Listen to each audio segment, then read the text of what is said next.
라퐁텐, 프랑스의 작가이죠. 라퐁텐의 그 우화에 보면 이런 이야기가 나온답니다. 어느 날 한 농부가 이런 생각을 해 본 겁니다. 하나님은 왜 참 연약한 그 줄기에서 큰 호박을 달아 주셨을까? 그리고 또 하나님은 왜 이리 참 어, 굵은 상수리 나무 가운데 아주 작고 보잘것이 없는 도토리를 달아 주셨을까? 그런 생각을 해 보았습니다. 그리고는 며칠 후 농부가 상수리 나무 아래에서 낮잠을 청했습니다. 잠을 자고 있는데 뭔가 이마에 탁 떨어졌어요. 순간 깨서 그걸 보니까 아주 작은 도토리 열매입니다. 그러면서 큰 깨달음을 얻었다고 합니다. 휴 하면서 호박이라면 어쩔 뻔하였을까 하는 거죠. 여러분 그렇습니다. 살아가면서 참 우리가 때로 이해가 되지 않고요. 불합리하게 보이는 그러한 것들이 참 많이 있습니다. 여러분 그리할지라도 정말 이 세상과 우주를 다스리시는 이 하나님의 기가 막힌 어떤 이 조화와 신비의 어떤 관점으로 한번 세상을 바라보시면 어떨까요? 이 시간 바라기는 오늘도 믿음과 긍정으로 살아가시는 저 여러분 되시기를 축복합니다. 아멘. 자, 오늘 같이 읽으신 말씀은 창세기 45장 1절부터 8절까지 읽었습니다. 요셉에 관한 요셉의 그 생애 가운데 가장 핵심적인 사상이 담겨 있는 아주 중요한 이야기인데요. 오늘 이제 본문에 보면 요셉이 형들을 만나서 정말 주체할 수 없는 그 감정이 복받쳐 가지고 펑펑 울고요. 대성통곡을 합니다. 그리고는 자신의 정체를 그 형들 앞에 밝히는데요. 그러면서 요셉이 다음과 같은 아주 중요한 놀라운 고백을 하는 겁니다. 그 본문 5절 보면 당신들이 나를 이곳에 팔았다고 해서 근심하지 마소서, 한탄하지 마소서. 하나님의 생명을 구원하시려고 나를 당신들보다 먼저 보내셨나이다. 8절에 보니까 그런즉 나를 이리로 보낸 이는 당신들이 아니요 하나님이시라. 이렇게 이제 고백을 하는 겁니다. 여러분 요셉이 그 형들이 참으로 팔아서 애굽으로 보냈다. 이렇게 얘기하지 않고요. 형들이 아니라 하나님이 보내셨다. 이렇게 말씀하는 거예요. 여러분 참 좀 의아한 부분이 있죠? 분명히 하나님이 보낸 게 아니라 형들이 그 요셉을 팔아서 보냈지 않습니까? 예, 우리가 창세기 37장부터 이제 50장까지 보면 이제 아주 참 그 요셉의 그 생애에 대해서 이 파노라마처럼 쭉 이어져 있는데요. 무슨 얘기입니까? 예, 참 지금은 요셉이 애굽의 오늘 이집트죠. 총리 대신이 되어서 그 나라를 통치하는 아주 꿈이 이루어지고 많은 사람을 살리는 이 생명의 정말 구세주처럼 그러한 역할을 하는데요.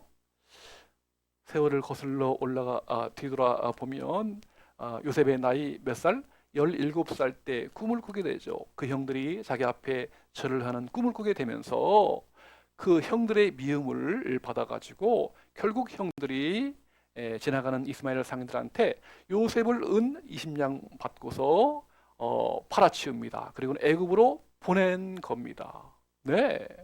그리고는 그 이후에 요셉의 인생이라고 하는 것, 그 요셉의 그 삶이라고 하는 것은 그야말로 파란만장했습니다. 네. 보디발 장군의 그 왕의 경호대장이었던 보디발 장군의 집에 노예 생활, 예? 노예로 살지 않나.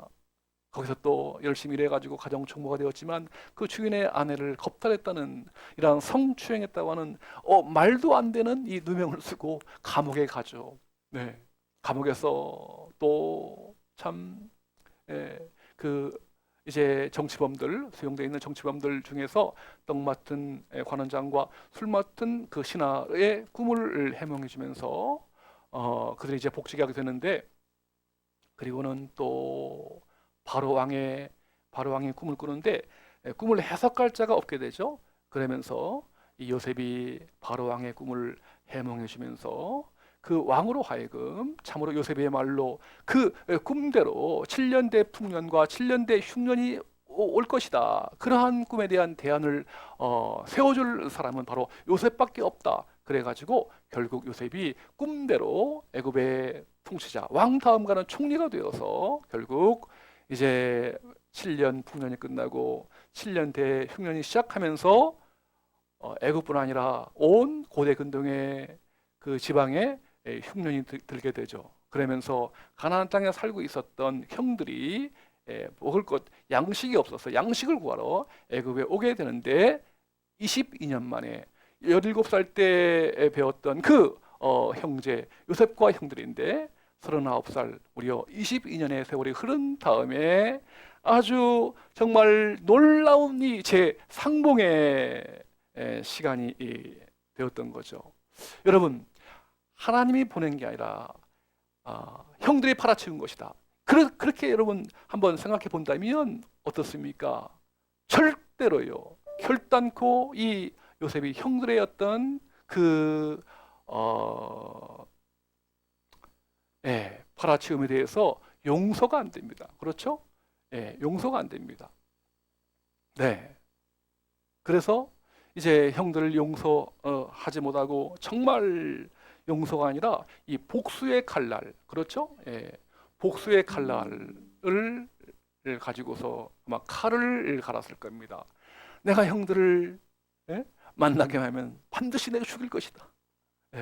어떤 사무치는 원한과 그동안의 모든 어떤 그 원망과 어떤 그 원한의 감정들, 한들, 그걸 이제 다 풀었을 겁니다.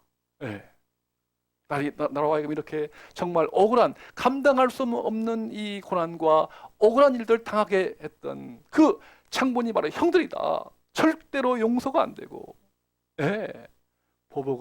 복수를 하게 될 것입니다.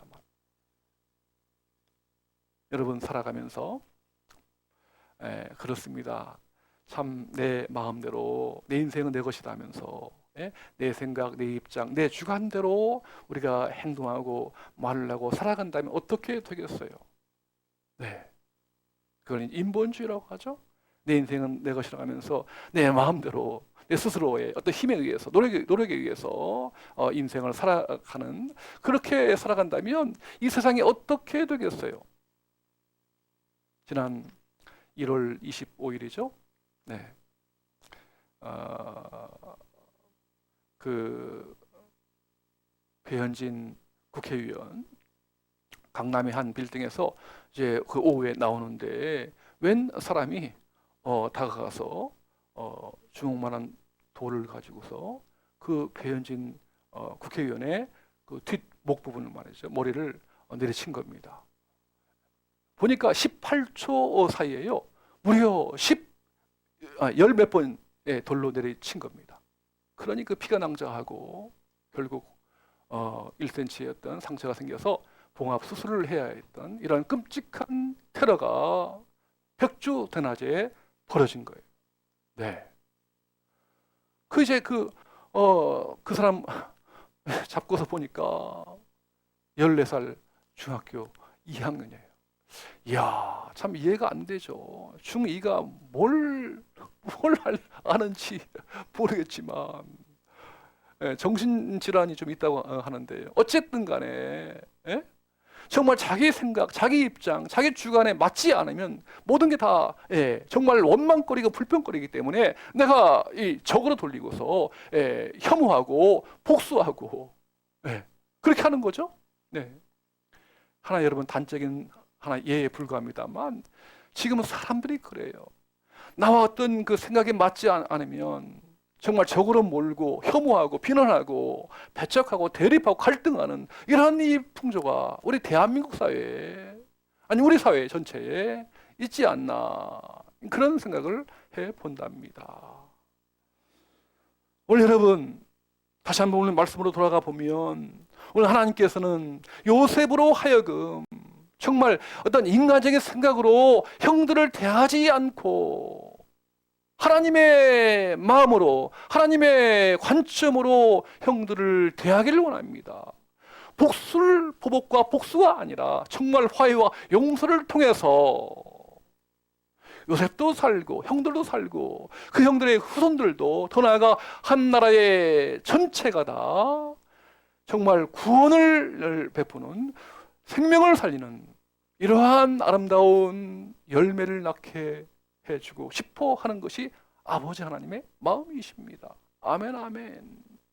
네. 여러분, 이런 일이 어떻게 가능할까요? 정말 인간적인 입장, 인간적인 생각으로 보자면 형들을 당장 죽이고 싶도록 미워했겠지만, 어떻게 이 요셉이 형들에게 안심시키고 화해하고 용서해 줄 수 있었을까요? 자, 오늘 다 같이 한 본문 45장, 창세기 45장 5절과 우리 8절 말씀을 한번 보기를 원합니다. 자, 같이 한번 화면에 나와 있죠? 시작. 당신들이 나를 이곳에 팔았다고 해서 근심하지 마소서, 한탄하지 마소서. 하나님이 생명을 구원하시려고 나를 당신들보다 먼저 보내셨나이다. 그런즉 나를 이리로 보낸 이는 당신들이 아니요 하나님이시라. 하나님이 나를 바로에게 아버지로 삼으시고 그 온 집의 주로 삼으시며 애굽 온 땅의 통치자로 삼으셨나이다. 아멘, 아멘. 여러분, 이 말씀 깊이 한번 묵상해 보시길 바랍니다. 예? 하나님이 생명을 구원하시려고 나를 당신들보다 먼저 보내셨나이다. 여러분, 하나님이 나를 보내셨다. 오늘 이 말씀이요, 오늘 지금 한 번만 나오는 게 아니라 그 짧은 그 구절 속에 3번 나와요. 하나님이 나를 보내셨다. 형들이 나를 애굽으로 보낸 것이 아니라 하나님이 요셉을 애굽으로 보내셨다. 하나님이 나를 애굽으로 보내셨다. 3번씩이나 반복해서 강조하고 있는 거예요. 네. 여러분, 오늘 여기에서 참 한 가지 중요한, 우리 기독교의 중요한 이 어떤 이 개념을 우리가 알 수 있게 되죠. 뭐죠? 2글자입니다. 섭리라고 합니다. 다 같이 합니다. 섭리. 네, 섭리. 굉장히 중요한 신학적인 어떤, 신앙적인 어떤 이 말씀이에요. 섭리, 뭐죠? 네. 세상과 우주 만물을 다스리시는 하나님의 뜻. 네. 이걸 섭리라고 합니다. 네. 우리가 볼 때는요, 내 마음대로, 내 주관대로, 내 생각대로, 우리 가정이, 우리 회사가, 우리 또 사회가 나아가는 것 같지만 그렇지 않고 그 배후에 역사와 우주와 세상 만물을, 또 우리 인생을 다스리시고 이끄시고 계획하시고 인도하시는 분이 하나님이시다. 그분의 뜻에 의해서 오늘도 세상과 역사는 흘러간다. 이것이 바로 섭리사상입니다. 네. 여러분, 하나님의 그 섭리가 무엇이겠어요? 하나님의 뜻이 무엇이겠어요? 지옥이 아니라 천국이고요, 악이 아니라 선이고요, 불평과 불만이 아니라 뭐죠? 감사이고요, 원망이 아니라 감사이고요, 슬픔이 아니라 기쁨이고요, 저주와 비난이 아니라 화해와 용서이고요. 이것이 바로 하나님의 뜻이죠. 악을 악으로 갚지 않고 악을 선으로 바꾸셔서 이 땅에 하나님의 나라가 임하게 하는 것, 그것이 곧 하나님의 섭리라고 하는 거예요. 여러분, 어떤 사람은 그래요. 아, 그러면 하나님이 모든 걸 주관하시고 다스리시면, 섭리하시면 인간은 뭐가 되는가? 인간은 로봇에 불과하지 않나? 여러분, 그것은요, 소위 말해서 운명론입니다. 숙명론이죠. 예, 여러분, 운명론이 뭡니까? 너의 한 사람의 어떤 일생이 딱 정해져 있다. 기계처럼 딱 고정되어 있는 거야. 이게 픽스되어 있는 거예요. 그걸 운명론이에요. 여러분, 그렇게 되면 그냥 뭐 별로 사람을 뭐 적극적으로 열정적으로 살아갈 필요가 없는 거예요. 수동적으로 그냥 살아가는 거죠. 여러분, 그런가 하면 섭리는 우연과 다릅니다. 세상 사람들은 운칠 기삼이라고 해서 운이 70이고 뭐 자기 어떤 노력이 30이다 이렇게 얘기도 합니다만, 여러분, 우연이 있습니까? 우연? 예. 섭리의 관점을 보자면 우연이 아니라 뭐다? 필연입니다. 필연. 반드시 그 시간, 그 장소에 되어지는 일인 것이죠. 우리가 창세기 넘어서 저 세월이 흘러서 룻기서에 보면요, 그 이제 그 룻의 가정 시어머니 나오미가 이제 그 베들레헴 지방의 고향 땅 더 이상 살 어떤 그 터가 안 됐던 거죠. 흉년이 들어서 가뭄이 들어서 그 땅을 고향을 벗어나서 저 옆에 있는 나라 그 민족인 모압 지방으로 이주합니다. 이민 가죠. 10년 동안 열심히 살았는데 남편이 죽고 두 아들마저 죽어버립니다. 예, 두 며느리만 남았는데 큰 며느리는 모압에 그대로 남고 결국 더 이상 이제 살 길이 없어서 다시 이 나오미가 둘째 며느리 누구죠? 룻을 데리고서 고향으로 돌아오게 되는데요. 고향으로 돌아오게 되죠. 아무런 뭐 어떤 생활 터전이 없잖아요. 그래가지고 이제 살 길을 찾아서 여러 주인들 있는 그 집에 있는데 그 중에 보아스라고 하는 그 주인 집에 보리밭에서 일하는 일꾼으로 취업이 됩니다. 그러면서 이 보리밭에서 이 룻이 일하고 있는데 이삭을 줍고 있는데 주인 보아스가 우연히 그 시간에 우연히 룻을 본 거예요. 룻이 일하는 모습을 본 거예요. 성경에 보니까 우연이라고 합니다. 여러분, 왜 하필 왜 그 시간 그 장소에 이 룻과 보아스와 룻이 만났을까? 이게 과연 우연일까 하는 거죠. 관점을 달리 본다면, 하나님의 섭리의 관점으로 본다면 우연이 아니라 하나님께서 작정하신 하나님의 섭리요 필연이다 하는 거죠. 아멘, 아멘. 여러분, 그래서 거기서 사랑에 싹 떠가지고 결국은 자녀를 낳는데요. 낳고 해서 그 보아스와 룻의 후손을 통해서 마침내 누구죠? 우리의 주님 예수 그리스도가 탄생하게 되었던 것입니다. 우연히 그렇게 만난 것처럼 보이지만 하나님의 섭리요, 하나님의 큰 필연이라고 하는 겁니다. 우리 예수님 당시에 그 이제 제자들과 3년 동안 같이 이제 지내면서 하나님의 복음을 가르치는데요.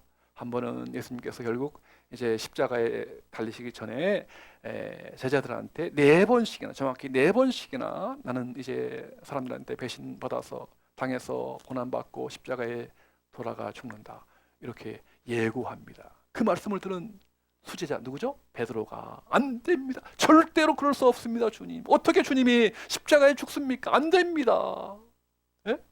베드로의 어떤 생각으로 보자면 안 됩니다. 그럴 수 없습니다라고 하는 거죠. 그때 예수님께서 뭐라고 말씀하세요?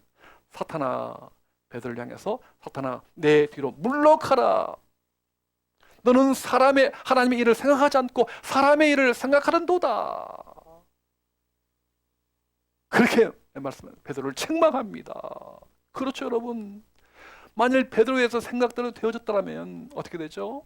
예수님은 왕이 되고 이스라엘 독립시키는 왕이 되고 베드로는 그 옆에 이제 하나의 권력을 차지하게 되고요. 그렇게 되면 그냥 그걸로 끝입니다. 그러면 오늘 저와 여러분의 이 죄사함과 하나님의 자녀 되고 구원받은 이러한 놀라운 인류 구원의 대업은 사라지는 것이죠. 네.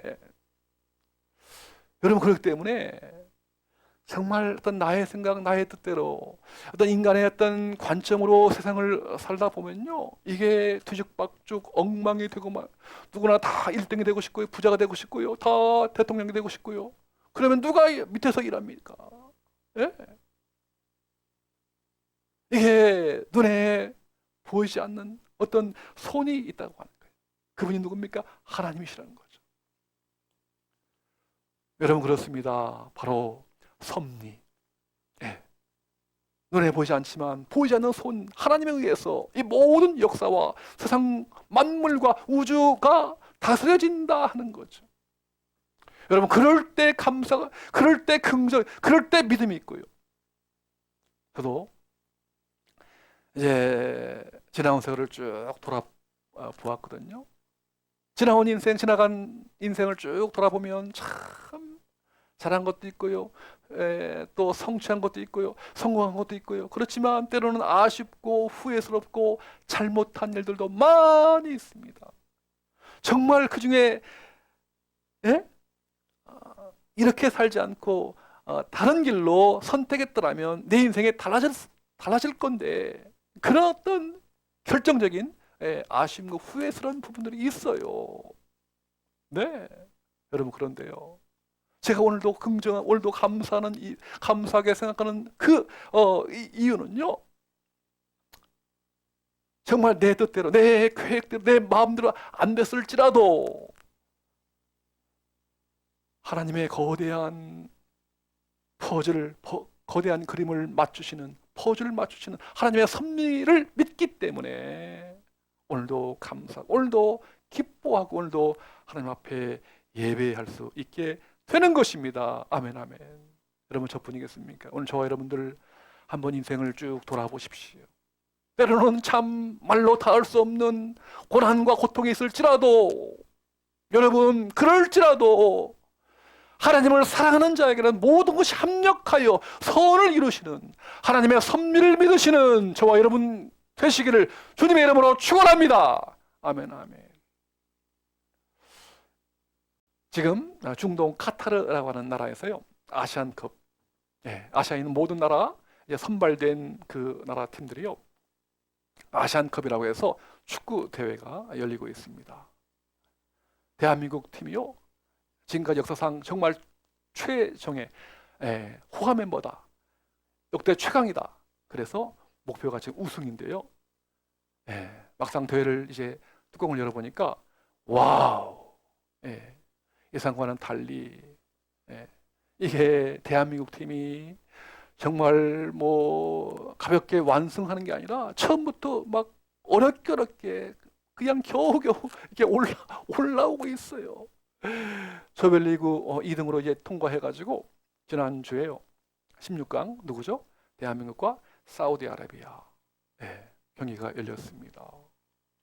전반전에 한 골 먹었어요.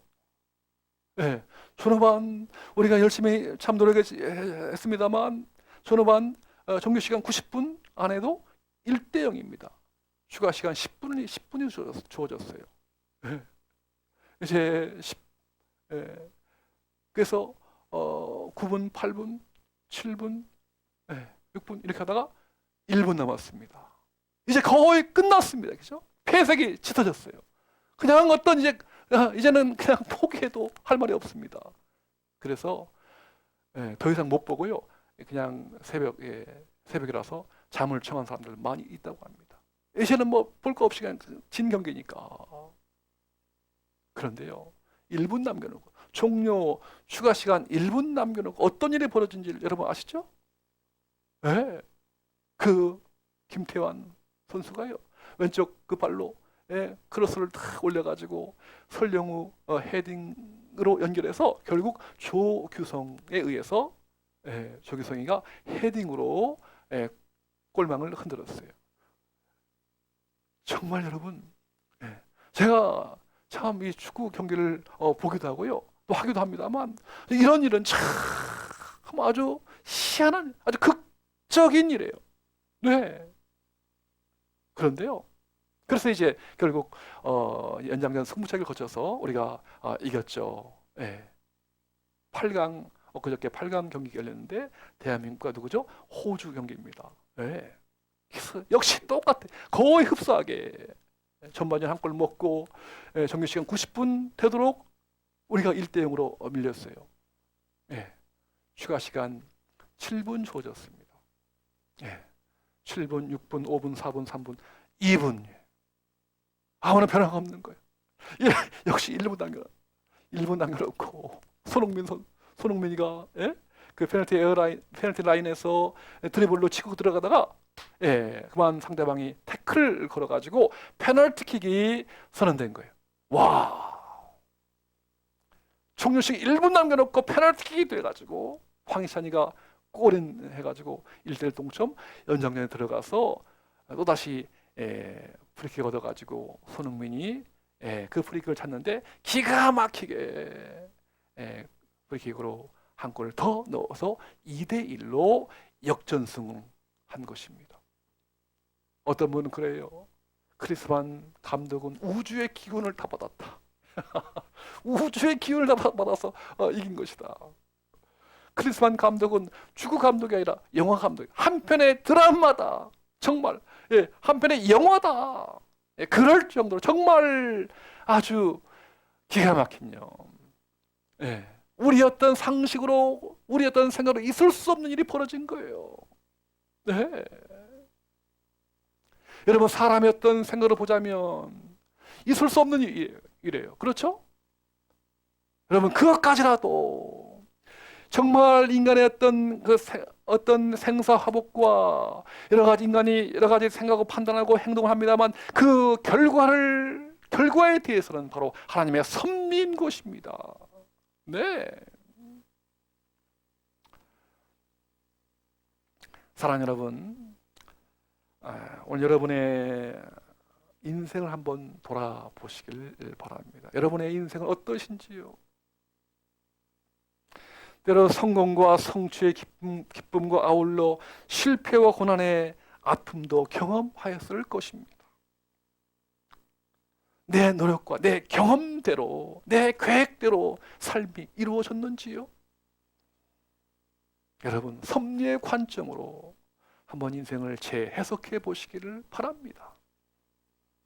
오늘 나에게 일어난 모든 일이 하나님의 섭리 가운데 있음을 늘 기억하십시오. 우리 한번 로마서 8장 28절 말씀 다 같이 한번 한 음성으로 읽고 오늘 메시지를 마치겠습니다. 로마서 8장 28절 시작. 우리가 알거니와 하나님을 사랑하는 자 곧 그의 뜻대로 부르심을 입은 자들에게는 모든 것이 합력하여 선을 이루느니라. 아멘 아멘.